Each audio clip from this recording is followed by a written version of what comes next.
You know, it seems like every time you turn around, Elon Musk is, well, he's always up to something new, Oh, right? that's for sure. But this time, it's a new level of interesting, you could say. I mean, we're Yeah. used to the rockets and the electric cars and even the whole Twitter, X thing. Right. But now he's really wading into politics and not just, tweeting political memes, but like really diving in head first. Yeah. Yeah, like really putting his whole self out there. Exactly. So for this deep dive, we're digging into a recent article from Business Insider that really caught our eye called Elon Musk Hits the Campaign Trail in a Key Swing State after donating $75 million to a pro-Trump super PAC. Yeah, that's quite a headline.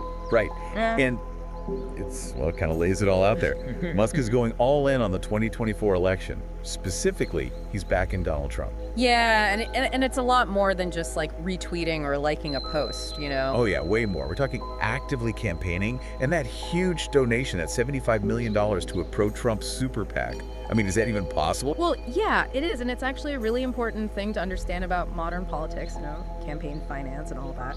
So a super PAC, it's basically this political committee that can raise and spend unlimited money, and I do mean unlimited, to support or oppose political candidates. Okay, so anyone listening who is wondering how someone could give $75 million to a political campaign, that's how. Exactly. And that number, I mean, even for someone as rich as Elon Musk, $75 million, that's a big deal. It shows just how serious he is about this election and about supporting Trump. It's definitely a power move. Right, like this isn't just some billionaire throwing a little pocket change at a cause he's kind of sort of believes in. This is a strategic and expensive decision. Absolutely, and he's not stopping there. The article talks about these rallies that Musk is holding, and they're happening in Pennsylvania. Yeah, Pennsylvania, and picking Pennsylvania is no accident. Right, because Pennsylvania is what's known as a swing state, which means it could vote either way in the election, Democrat or Republican, and that makes it a key battleground state.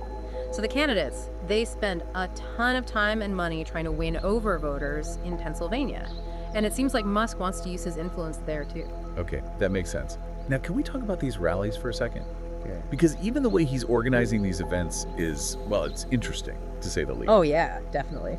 So to even get into these rallies, people have to sign this petition. Yeah, and this petition, it supports free speech and gun rights, and it requires people to confirm they actually voted in this election. Yeah. Which, like, on the one hand, is it that different from how a lot of campaigns target voters, like trying to find people who are passionate about certain issues? But at the same time, it's Musk, He's got this whole other level of, I don't know, fame and notoriety, and people either love him or hate him. Right. So when he does something like this, it's just, well, it's a big deal, It definitely gets people talking. He even posted about it on X, saying, you just need to have signed our petition supporting free speech and right to bear arms and have voted in this election to attend. What do you make of that? I mean, on the surface, he's just stating the rules, right? But I think it's also carefully worded to appeal to a very specific audience. It's like he's speaking directly to voters who care about these issues, maybe feel like their voices aren't being heard, and he's saying, hey, I hear you, I'm with you. So, looking at the big picture here, Yeah. right? What does all of this tell us about, the future of political engagement? I mean, is this just Musk being Musk, or is something bigger going on? I think it's a little bit of both. I mean, no one can deny that Musk is a unique figure, right? But this whole thing, it definitely speaks to the growing influence of wealth and personal brand in politics. You've got these tech moguls, these celebrities, they have these huge platforms, and they're using their resources to try and shape political conversations in a way that we haven't really seen before.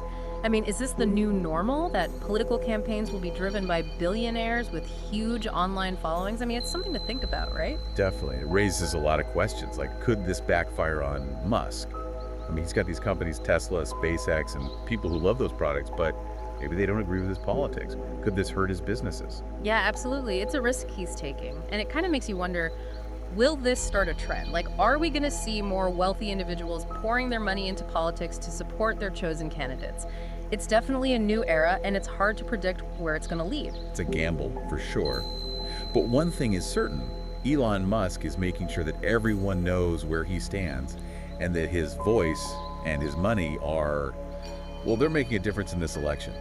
Whether that's a good thing or a bad thing, well, I guess that's up for each person to decide, right? Exactly. And it'll be interesting to see how this all plays out, between now and November, for sure. That's